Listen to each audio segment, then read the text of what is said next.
he exudes blankness, right? He does not project authority. He seems like the an app on your screen. It's just he has this remarkable absence of personality. Thank you so much, Lionel Shriver, for joining us. Now, we're here to talk about your book, A Better Life. It's out right now in the UK. Everyone should go and buy it. It's a great book. It's all about immigration, immigrants, and naive liberals. And we will talk about that. But first, I want to ask about Keir Starmer, because Keir Starmer is in such a mess at the moment. He was on the brink of resigning. It doesn't look like that's going to happen. Why do you think that Starmer has failed so spectacularly in such a short period of time? We could spend the rest of the interview on that one. I think, as usual, the Labour Party has not done what the Democrats in the U.S. are constantly being told post-election they should do, which is to shift to the center.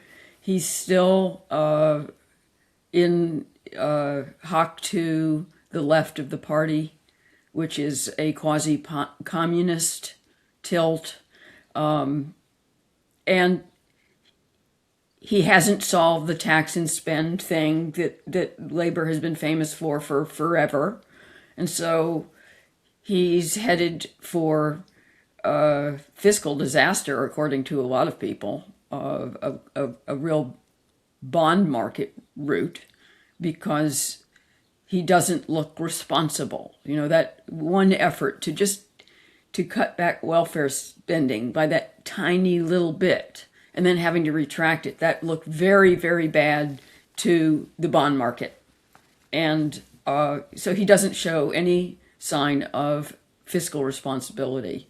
And the stakes right now are on that score are huge. As for what he's most immediately being done for, the Mandelson connection with Epstein, he asked for it. I mean, what is Mandelson's handle? The Prince of Darkness. And I just think Mandelson is old news for the Labour Party. It was a bad look. He should never have been appointed as ambassador to the U.S. Starmer appointed Morgan McSweeney as his chief of staff after Sue Gray resigned. If you remember Sue Gray last year, it seems that he's had this very chaotic 18 months since he became prime minister, and yet at the time when he won that election, people were saying in the media, this is the grown-ups are back in the room.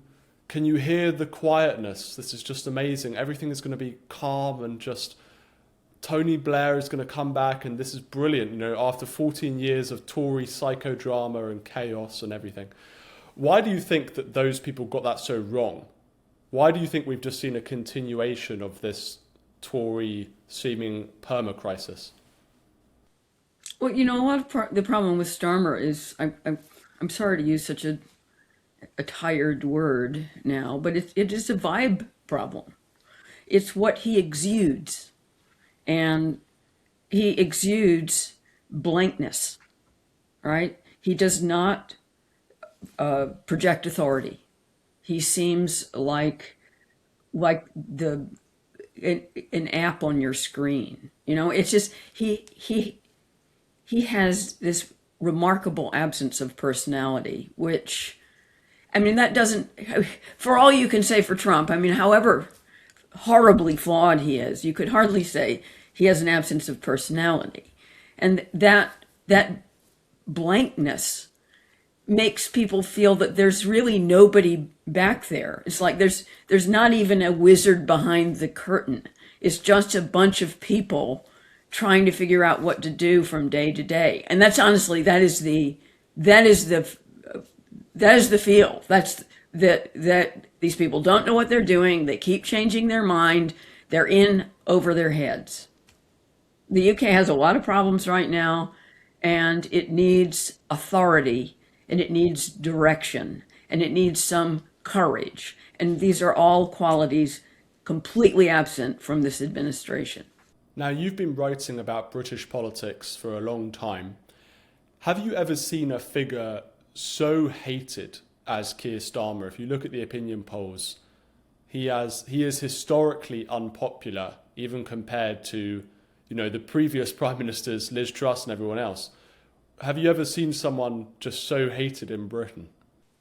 I guess what's unique about him is not so much that he's the most hated, but that hating something that is such a blank, hating a cipher, is a little odd. I mean, it's like I can't stand the number zero. And it doesn't. It's amazing that the British people can marshal that passionate a feeling about this person who is such an absence. Do you think he will resign within the next few months? What's your prediction? Can he survive this? Well, I have no idea. I would have no inside track on that. My biggest concern about Starmer resigning is, considering who else is in that party, we could get someone even worse. And of those Labour figures, who are you most concerned about or would be happy about? People are talking about Angela Rayner, David Lammy, other cabinet ministers, the defence secretary. Well, I think David Lammy is a good example of somebody who would be worse. So, and Angela Rayner, I'm afraid, is in the same camp. It's just switching faces, but it's the same. It's same people, same thinking or lack thereof. I really don't see anyone on the Labour bench that makes me feel, oh, I wish they were prime minister. So, in other words, changing who's the head of the Labour Party is not going to get the UK out of the soup it's in. And just finally on the whole Starmer stuff, before we get on to the book, the Tories have been briefing about Starmer, saying, this is obviously chaos, this is great for them. They think that if he resigns or if he doesn't resign, whatever happens, this means the Tories will have some kind of big revival as everyone turns back to them and, they're the natural party of government. Do you think that's going to happen? If it happens, it's not going to happen anytime soon. I mean, the Tories are still in the electoral doghouse. And, obviously the party that is most immediately likely to benefit is Reform. However, it's a long time to the next election, and anything could happen. And I'm not necessarily predicting that Reform has the staying power to be triumphant in the next election. Okay, A Better Life. This is your new book. Why did you decide to write it? Well, I've always been interested in immigration. That fascination goes back, I don't know, at least 35 years, because it's in tandem with my interest in demography. They're kissing cousins as fields. I'm interested in it partly because I am an immigrant, and I've been an immigrant twice over, first in the UK for 36 years and more recently to Portugal. And as somebody who has left my own country for most of the year and goes back on occasion, I also have the experience of returning to New York and increasingly to a city that I barely recognize and is full of people who were not just not born in New York, but not born in the United States. And it's very much like London now. And so at the same time experienced living in London during a period of enormous ethnic transformation. It is an emotional subject, but it's also a subject about which the Western world is told there are only certain feelings permitted. You can be happy. You can be exhilarated by the fact that you have all these ethnic restaurants. You can welcome these people into your country. You can feel more sophisticated because, London and New York, they're international cities now, and you're multi-ethnic, and this is something to be celebrated. Diversity is our strength, etc.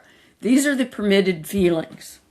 Oh, and hatred of anybody who gives the whole issue of mass immigration any stick. That's okay.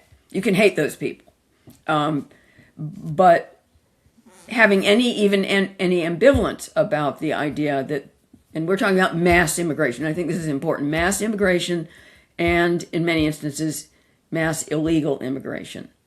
But that's not supposed to bother you because they're just looking for a better life. And I think this is an unreasonable expectation of Western polities. I think that the sensation of having enormous numbers of people from somewhere else, and never mind where else they're not from your place, and having them come in huge numbers of people, short period of time, it starts making people feel encroached upon, if not invaded. And it makes people angry. It's like that your territory is being usurped. Oh, by the way, that's because it is being usurped. I mean, when people come into your country, they take up space, they take up resources, they may or may not contribute, but in any case, they are a presence. They have taken territory that used to belong to you. Now, that may be fine. You may be totally fine with that. But it's not fair to tell people who are uncomfortable with it, if not very angry about it, that they can't have those feelings, that those feelings are racist, that they are ethno-nationalists. I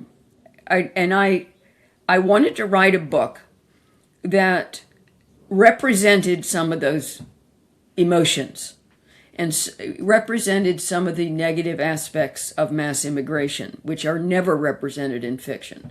Fiction is always told from the perspective of the immigrant. There are reasons for that, but literary reasons, artistic reasons, as well as political ones. It's a better story on the face of it. You know, the immigrant is on a literal journey, facing obstacles, usually at a disadvantage. That's an appealing protagonist. So, but I didn't do that. I didn't take the easy route. And conceptually, this is a novel that is set in New York City during the Biden administration's de facto open borders.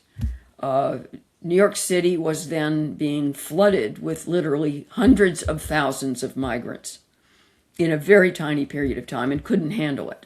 And at the same time had this ludicrous right to shelter rule, which means that if you want a place to stay, then the city has to give it to you. Wow. Why does anyone ever pay rent here? I don't get it.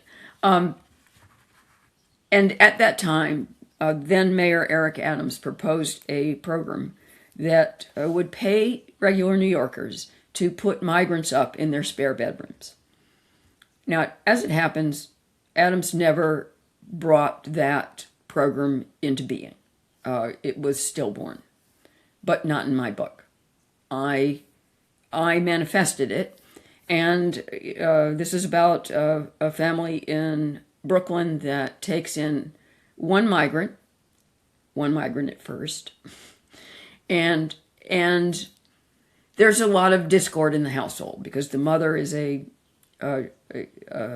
standard progressive Democrat, very pro-immigration, wants to do her part, and her son, who is 26 years old, college graduate but hasn't done anything with his degree, still living at home, is much more conservative, watches a lot of YouTube, lots of Victor Davis Hanson, and doesn't want his mother to bring in some strange foreigner to live in their home. So he's hostile to the idea to begin with.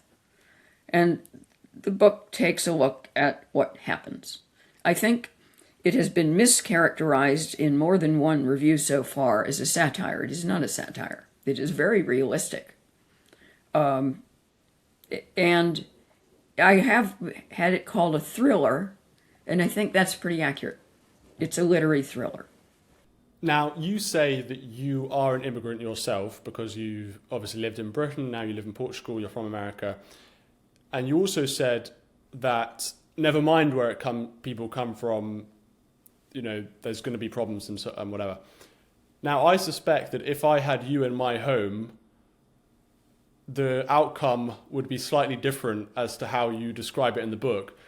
most immigrants who come from Western rich countries, I suspect, wouldn't act in the way that you describe in your book in this more sort of dystopian version.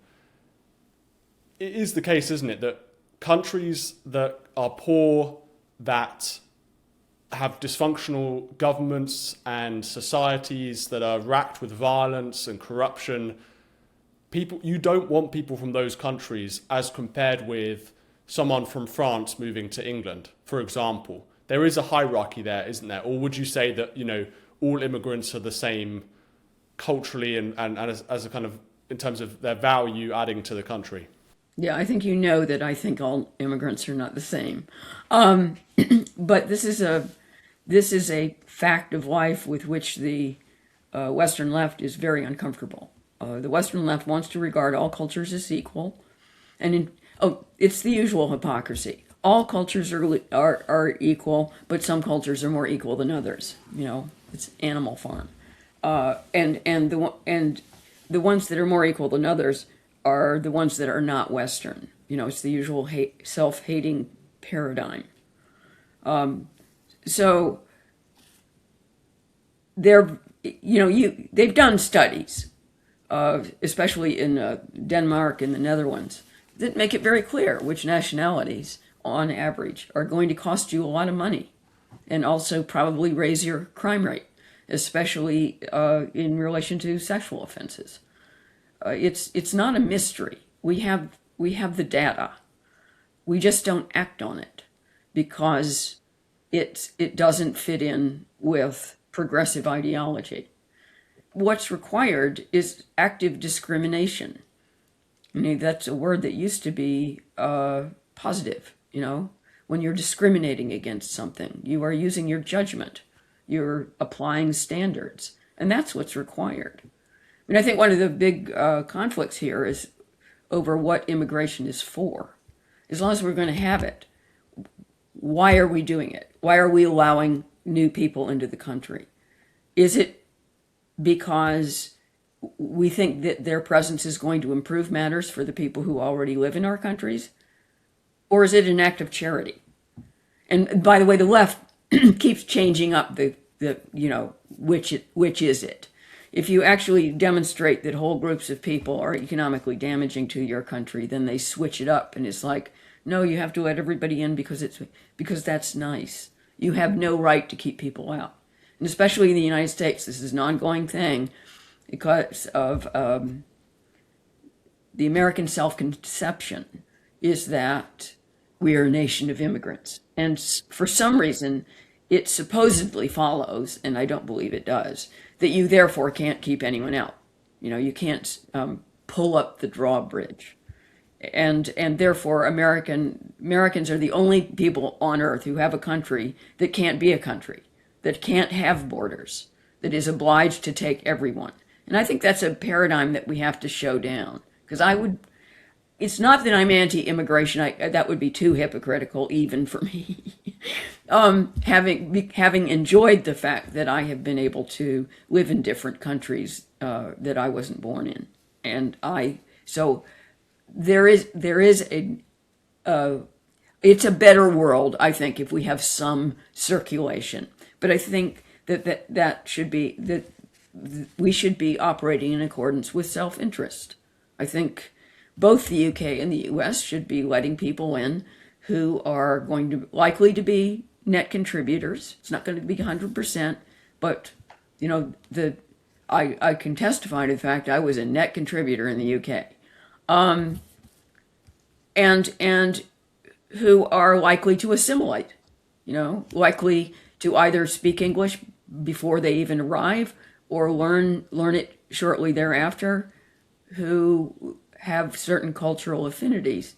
And we know which cultures do not have cultural affinities. And we have to act on this now. It's interesting you talk about assimilation. Now, I actually live in Washington, D.C. Obviously, I'm from Britain. I've lived here for 2 years. So in a way, I'm a kind of immigrant too. All of my friends in Washington are American. I don't know any British people. My girlfriend's American. So you've gone native. I've gone native. I don't shop at British stores no matter how much I want to, or kind of, continue listening to British music or something. I don't know. It's interesting that, as you say, there is a difference, isn't there, between someone from a Latin American country who comes here and doesn't speak any English and just refuses to integrate into American life, and a British person or a European person coming to America and really assimilating. And it seems that with the illegal migration in particular, those immigrants have no interest in assimilating. They don't view America as somewhere that they need to integrate into. It's almost like they're bringing their culture and their stuff for America to integrate into them. I think that's partly a problem of quantity, that when individuals in tiny numbers show up in a new country, they don't have any choice but to get with the program. You have to, if you're going to get any food, you have to go to a supermarket where all the products are labeled in the language of that country. And if you're going to get a dentist, it's going to be somebody who's from that country. And you have to do the changing. It's not that the rest of the culture has to change around you. But when immigrants come in large quantity, then they don't have to assimilate. It's no longer a necessity. They're surrounded by people just like them, speaking that language, pursuing the same customs. And then you get these, atomized enclaves, and that's what the UK has suffered from. And that's the whole US is full of these groups of people. That's what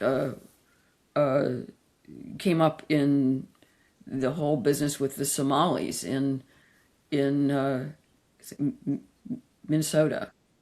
And it's like, where did all these people come from, and why are they all in the same place?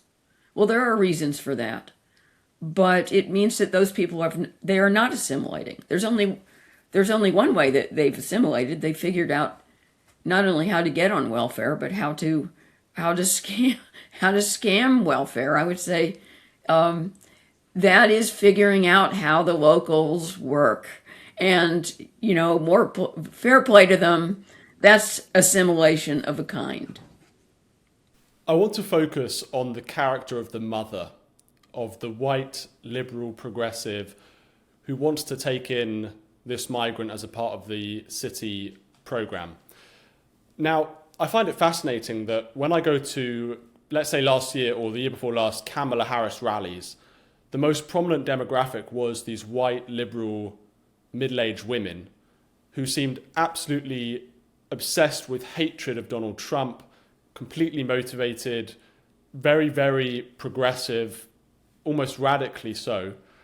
And their views towards immigrants, one suspects, is almost one of pity. It's kind of like, these are children, we need to take them in and be kind. And it's a complete, obviously, naivety. Can you just talk about how you got into the mind of the liberal women of that demographic, and why you chose it to be the mother who was the liberal person taking the immigrant in? Well, it wasn't hard to get in that character's head because, as you note, we're surrounded by people like this. I've been given a little bit of stick on my portrayal of Gloria Bonaventura, as if I think she is silly or a caricature.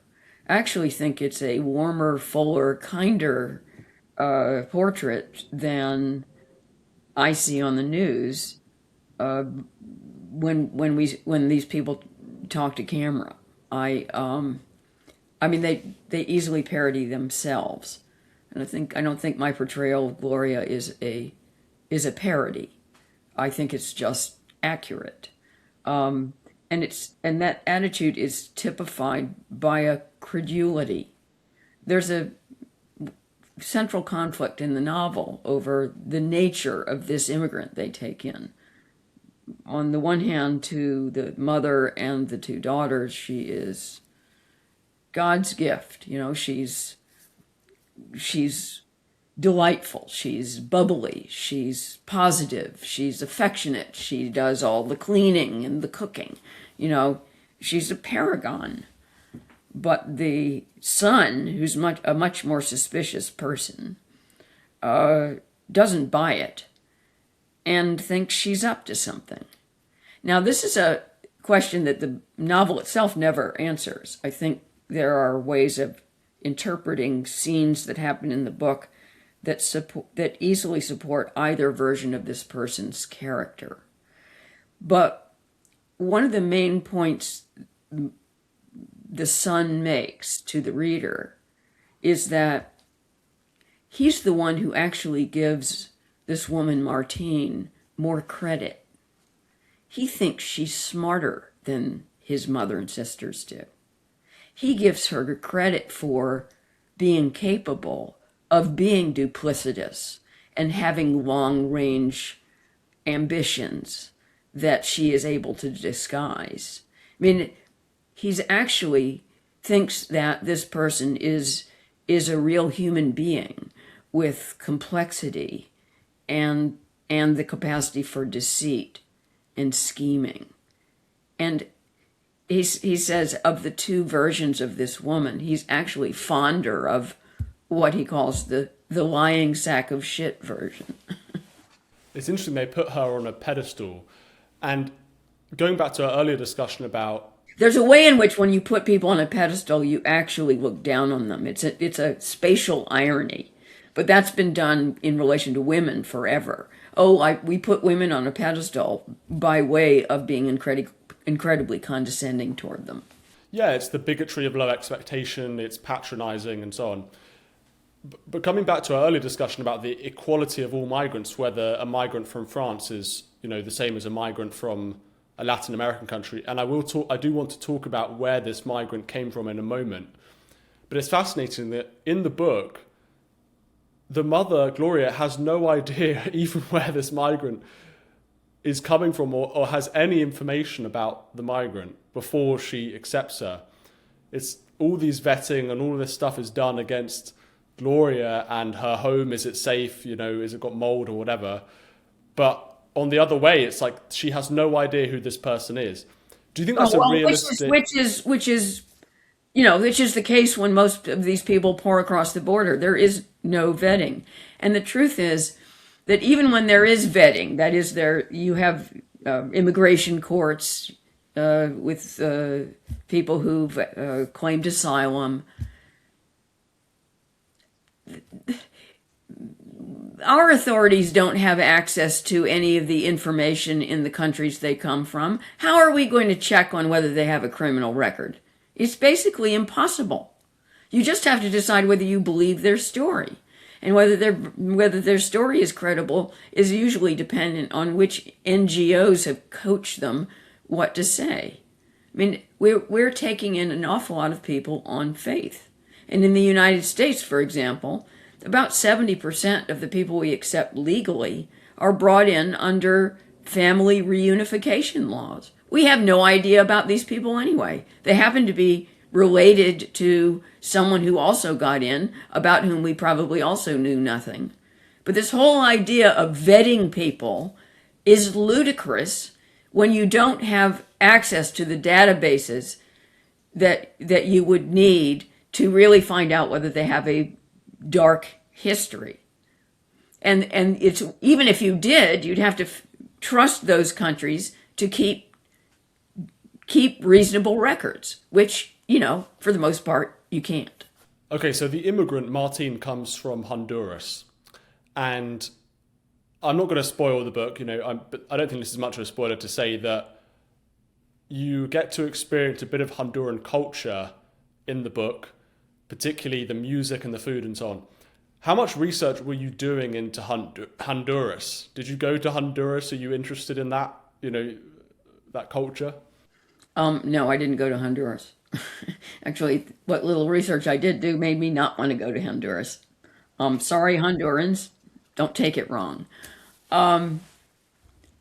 It's funny you mentioned the food because one of my editors had a big problem with the fact that my protagonist doesn't like Honduran food because that's prejudiced. And he doesn't like the music, and that was unacceptable also. I had to change that. I didn't, of course. But I found that particularly comical because this is a book in which the vast number of the characters who come from Honduras are thugs. So if you're going to say the book is bigoted, you get rid of the thugs. You don't get rid of the fact that my friend Nico isn't impressed with the food. I mean, I just found that hilarious. So no, I didn't do loads of research, but the truth is that the United States has been heavily penetrated by gangs and gang violence from Central America, and it is a serious problem. And it's not just along the border. It's for example, there's a huge gang problem on Long Island, not far from Brooklyn, where I'm speaking to you from. So that's bringing in their culture with them. Yeah. Well, this is an adjacent question but it fits in with the theme. Yesterday was the Super Bowl. Now, I don't know if you were watching that, how integrated into your own culture you are, but it was all in Spanish, the halftime. Okay. Well, the halftime show, which is this famous thing for Brits who don't know, the Super Bowl, this football game, every year they do this big kind of concert in the halftime show. And this year it was by an artist called Bad Bunny, who spoke and sang in Spanish entirely. And the whole thing was Latino culture, Latinos dancing very sexually. And it was all quite controversial. President Trump, said nobody can even speak that language, which was quite funny. What do you think of the halftime show? Do you think this shows a kind of Latinoification of America? Is the Anglo culture in America slipping away and Latino America, Hispanic America becoming more dominant? I'd say I'm actually a little torn on this point. For my own evil purposes, I've actually watched the Bad Bunny halftime performance, but not because I was interested in the football. I make a very poor American on this front. On the one hand, it's actually a pretty impressive performance. It's very energetic. The choreography, yes, it's sexualized, but it's impressive. It involves a lot of people, a lot of different sets that they had to integrate. It goes on for a really long time, almost 14 minutes. It's high energy. It's not my kind of music, but of that kind of music, it's less annoying than a lot of Hispanic music. It doesn't have that mincy thing. And so in a way, I don't mind it, okay? But I do see why some people are annoyed, because the Super Bowl is like, you can hardly get anything more American. It is, and it's a big ritual. People get together and they eat nachos. I think there's a whole list of certain kinds of food you're supposed to have, like buffalo chicken wings. There are rules. and I've never participated in these things, and it's completely meaningless to me. But I can see why other people care. And there is an element of reverse imperialism going on. A kind of triumphalism, if you will. And this is where we get into, are immigrants coming in because they want to be part of the big American project, or are they taking over? And that's the division in terms of my response to this. And actually, I'm almost equally divided, because I was, not expecting to be impressed with that performance, and I was. I thought it was pretty amazing. And in a way, that is just making a contribution to American life. And so I personally am probably not going to get super upset about it. But I do see that the language thing is a serious issue. I mean, everywhere you go in the United States now, and especially in a city like New York or anywhere near the border, but basically all of American life is is penetrated by Spanish. You know, if you pick up the phone and you get a phone menu, the first thing you're going to be asked is whether you want to speak English or Spanish. In fact, in my 2016 novel, The Mandibles, one of the things that have happened that is controversial and off-putting to the white majority is that it turns into press 1 for Spanish and press 2 for English. It's weird. I live in Arlington in Virginia, and I don't think there's many Hispanics who live here. Yet in the Post, I get spam post, which is written in Spanish, which is just completely in Spanish, which is just bizarre to me. And just on the food thing at the Super Bowl was like I've never done the Super Bowl or anything before, so this is me really trying to integrate into American Did culture. you watch it? I watched it with my friends, and I made everyone chili, which apparently is a thing that you have to do. Yes, And I went to the store, and all the ingredients for chili was like very, very low. So it was difficult to get everything. But anyway, I thought it was interesting. And Turning Point actually tried to do their own version of the Super Bowl halftime show, which I'm not sure quite worked as well, to be honest. And there were some nice conservative elements, I thought, in Bad Bunny's thing with the marriage that happened. With some of it was kind of wholesome. But anyway, talking about the immigrant's perspective, I want to read a quote from Camp of the Saints. This is a book written by a French author back in the 70s, which also describes a dystopian Europe in this case, which has basically been conquered by 1 million migrants from India. This is a famous quote. So, quote, "Your universe has no meaning to them. They will not try to understand. They will be tired. They will be cold. They will make a fire with your beautiful oak door." Do you see that as an accurate description of the perspective of many of these migrants moving to the West? Well, it's a dramatic way of putting it. A drier way of putting it is that the relationship of a great deal of migrants coming into Western countries now to the host country is transactional, right?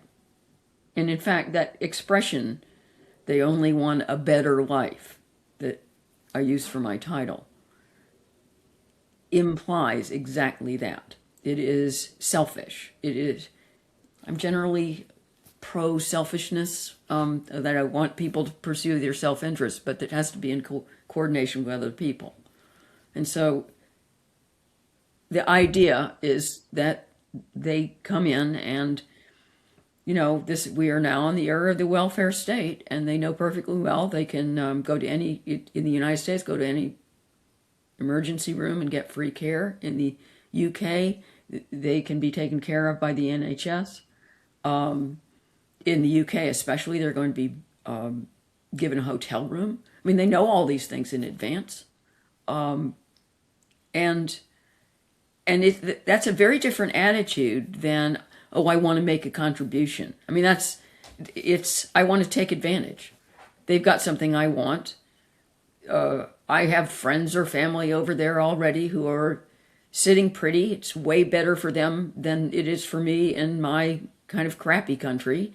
And I'm going to go get my better life. But where the problem is if that better life is paid for by someone else.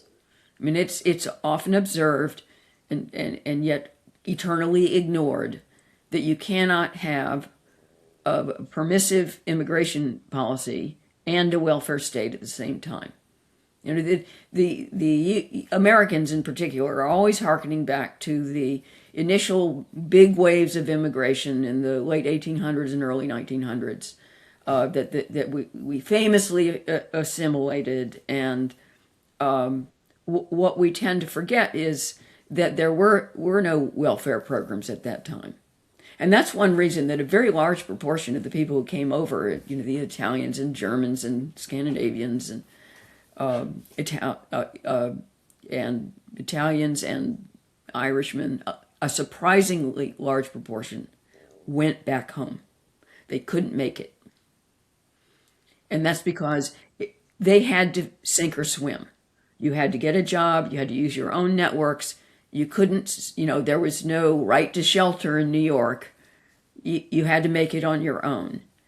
And that meant that that changed the motivation as well. If you made that journey, then you are not necessarily making the journey so that other people could pay for your living expenses. You knew it was going to be difficult and that you were going to have to take care of yourself. But you knew enough about the United States that you felt that you could make a go of it. But that's just a completely different proposition than arriving and expecting that various social systems will just take care of you.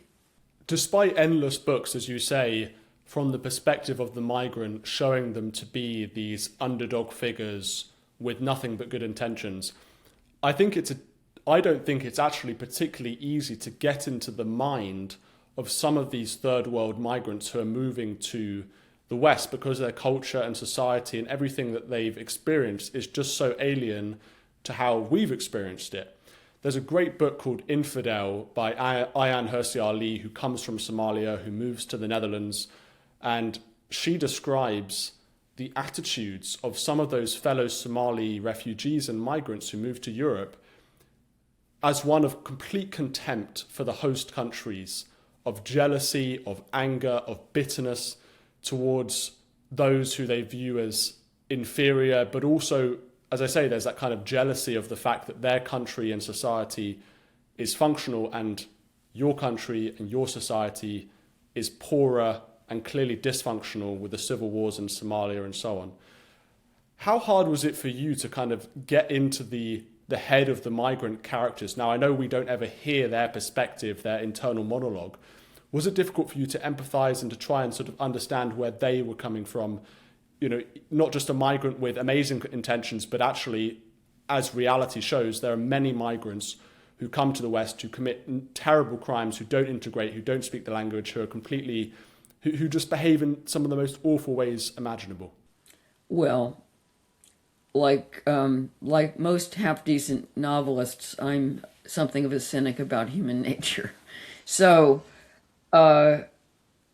that's where the progressive characters like Gloria, the mother, to me fall down. I was talking earlier about the different versions of the Honduran migrant Martine in the book, and how the son perceives her with far more complexity and capacity for malice, and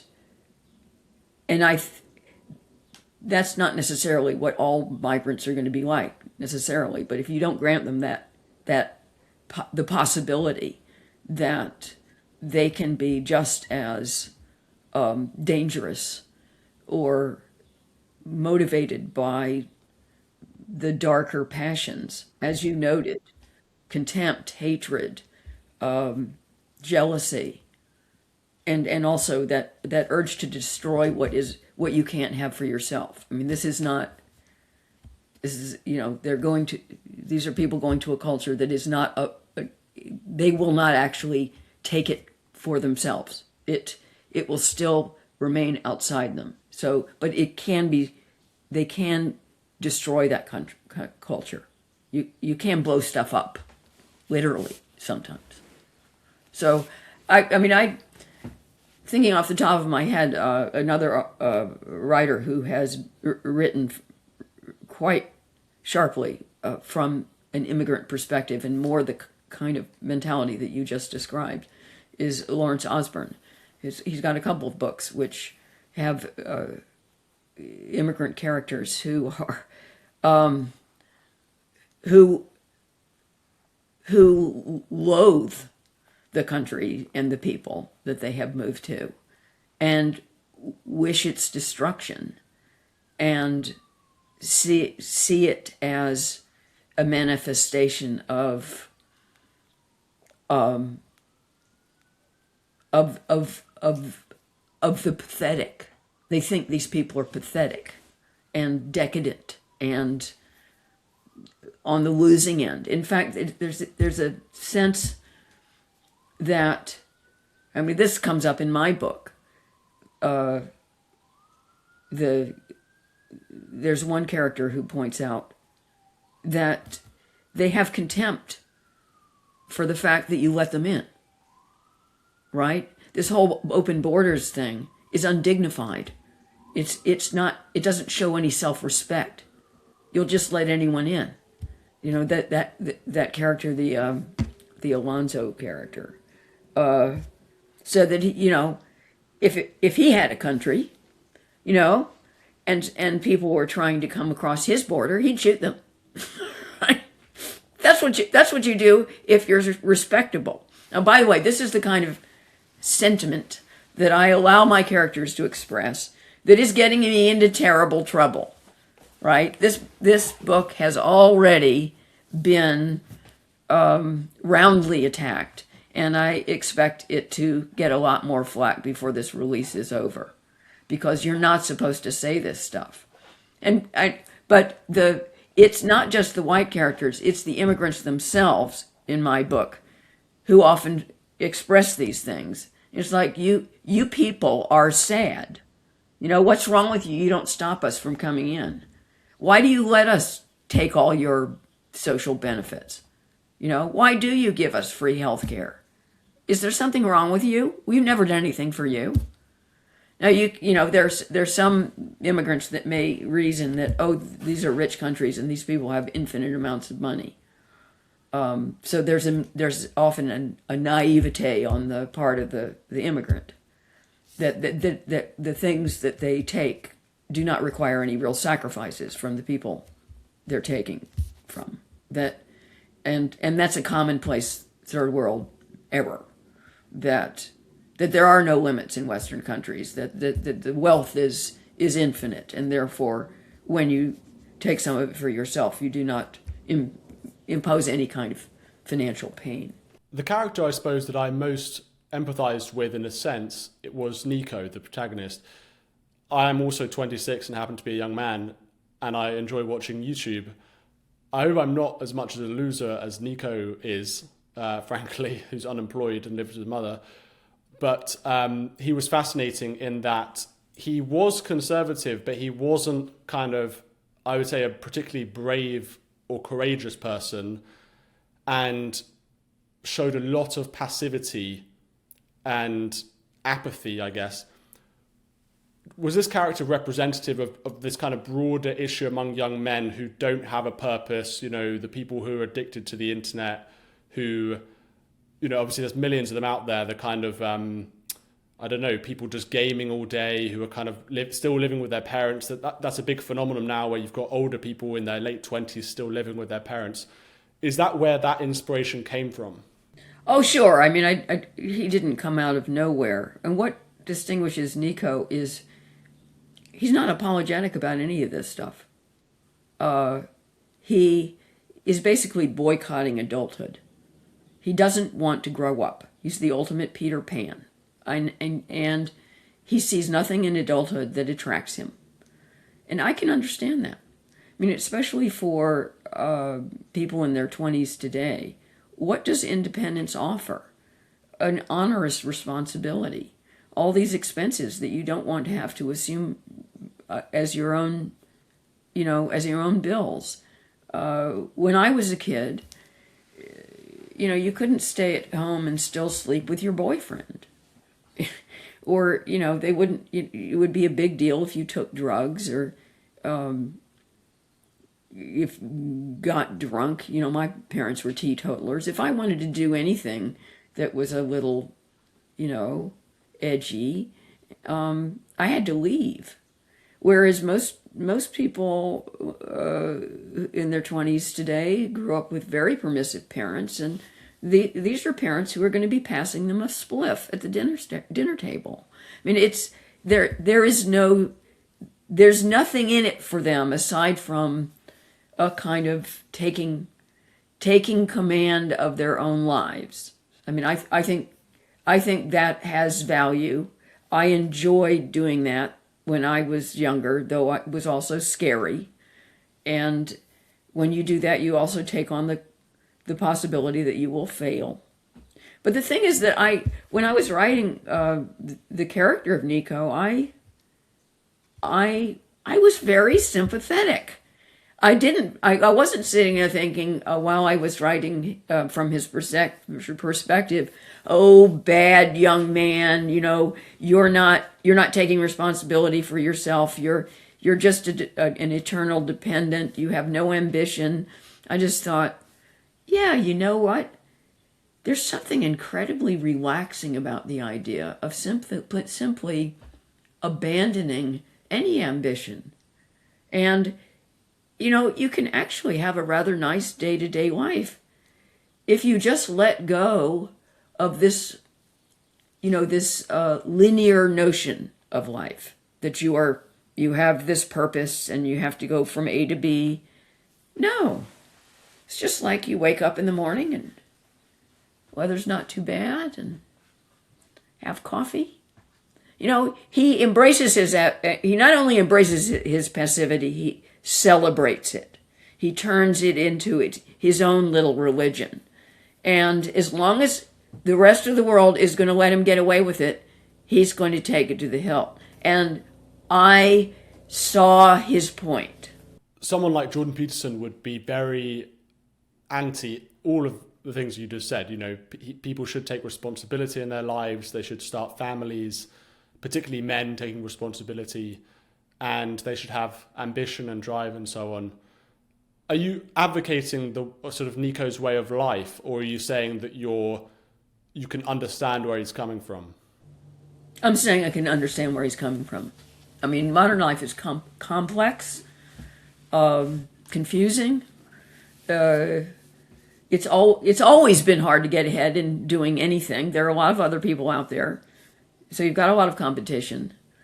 Nobody gives you a manual for life. It's hard.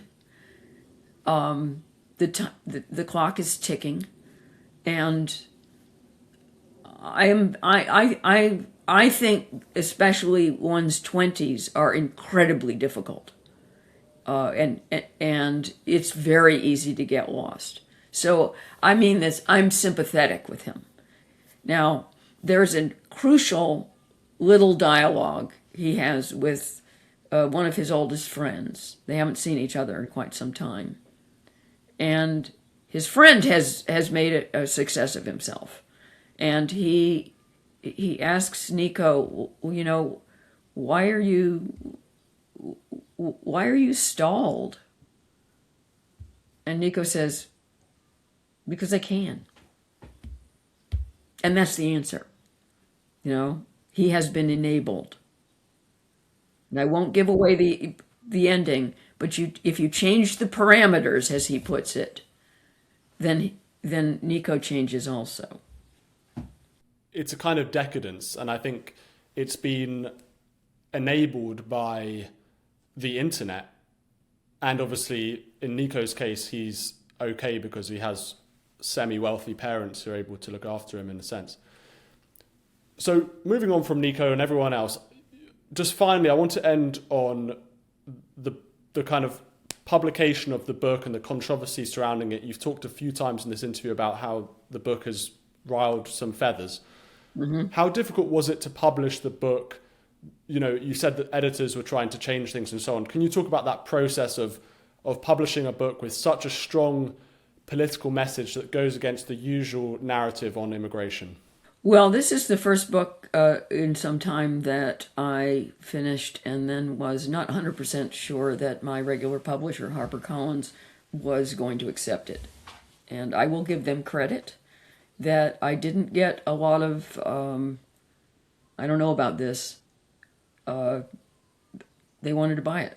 And HarperCollins is, of the big five, the only publisher which publishes a wide range of voices. It's certainly not all conservative, but they don't have ideological purity tests for their authors. So they get a lot of credit for me for buying this book. Of course, once I bought this book, there was a little cold feetism, because it was one thing to buy it, but it was another thing to permit certain passages to go ahead and remain in the manuscript. And so I had to really hold the line. Because, what's the point of of publishing a book like this and then retreating and taking the edge off and being very careful and making sure that you don't hurt anybody's feelings. I mean, it's a book that has a lot of raw conversation in it, and I think that's interesting to read. I think it's way better drama when it's edgy. I do not accept this modern precept that characters in fiction are purely mouthpieces for the author, and in this instance, they couldn't all be mouthpieces for the author because they disagree fantastically. But I did come in under pressure to change a few things. I didn't. And to soften or remove certain passages, and I didn't. Funnily enough, I find that when a passage is politically uncomfortable, I would often be told that it was artistically unnecessary, right? And just by coincidence, it was also rather dangerous. And look, this is a dangerous subject. It is. It's whichever way you go, you ruffle feathers. So I didn't think there was any point in softly. Let's take the subject by the balls, and I think the result is a fun story. It moves pretty fast. It's not just ideology; it actually has a plot. And if the progressive world would loosen up a little and be a little more secure, I think even people of a more left-wing persuasion would enjoy it. I'm not holding my breath for that, however. Lionel, thank you so much for joining us. I really appreciate it. I always enjoy talking to you, Stephen.